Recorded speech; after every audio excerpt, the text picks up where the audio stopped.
Hi friends, welcome back. आज हम बात करेंगे आने वाले बजट 2026 पर।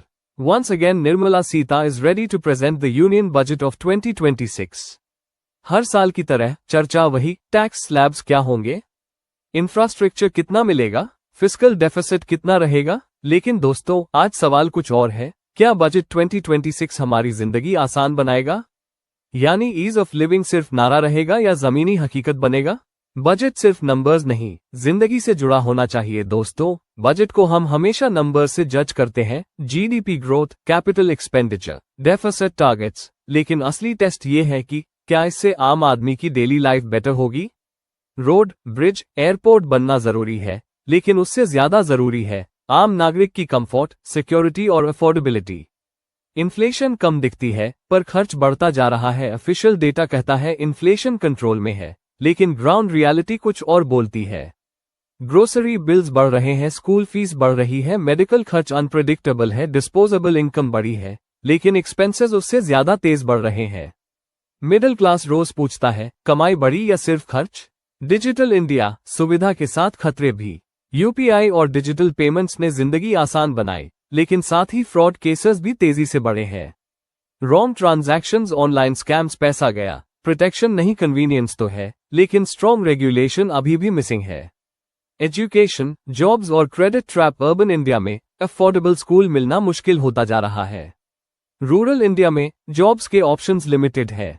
रिजल्ट क्या? पर्सनल लोन्स बढ़ रहे हैं, ईएमआई पर लाइफ चल रही है, कंजम्पशन इनकम से नहीं क्रेडिट से हो रहा है। एसआईपी बढ़ रही है, लेकिन कई घरों में खर्च उधार से चल रहा है। सोसाइटी रिच दिखती है, लेकिन फाइनेंशियली इनसिक्योर होती जा रही है। इंफ्रास्ट्रक्चर अच्छा है, पर एग्जीक्यूशन वीक है। गवर्नमेंट इंफ्रास्ट्रक्चर पर भारी इन्वेस्टमेंट कर रही है, ये अच्छी बात है, लेकिन सवाल ये है, क्वालिटी कैसी है? टाइम पर कंप्लीट हो रहा है? डेली लाइफ में कितना यूजफुल है? अनाउंसमेंट से ज्यादा जरूरी है एग्जीक्यूशन।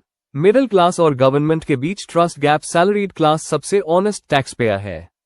सैलरी आते ही टीडीएस कटता है, इनकम बढ़े तो टैक्स भी बढ़ता है। डायरेक्ट जोड़ इनडायरेक्ट टैक्स मिलाकर कई बार 50% से ज्यादा कमाई चली जाती है, लेकिन बदले में क्या मिलता है?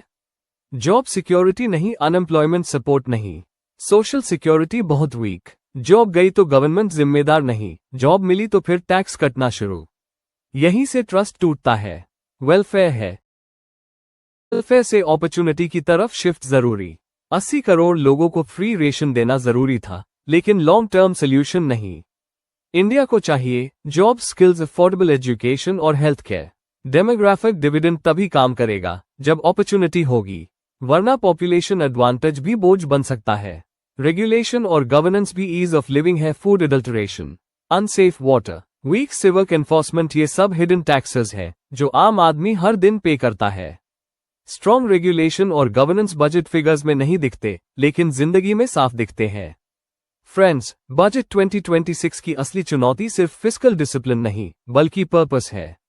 ग्रोथ नंबर्स कागज पर अच्छे दिख सकते हैं, लेकिन उन्हें डेली कंफर्ट में बदलना होगा।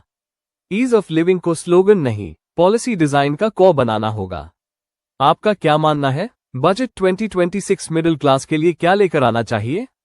कमेंट में जरूर बताइए। Thanks for watching. Folded hands.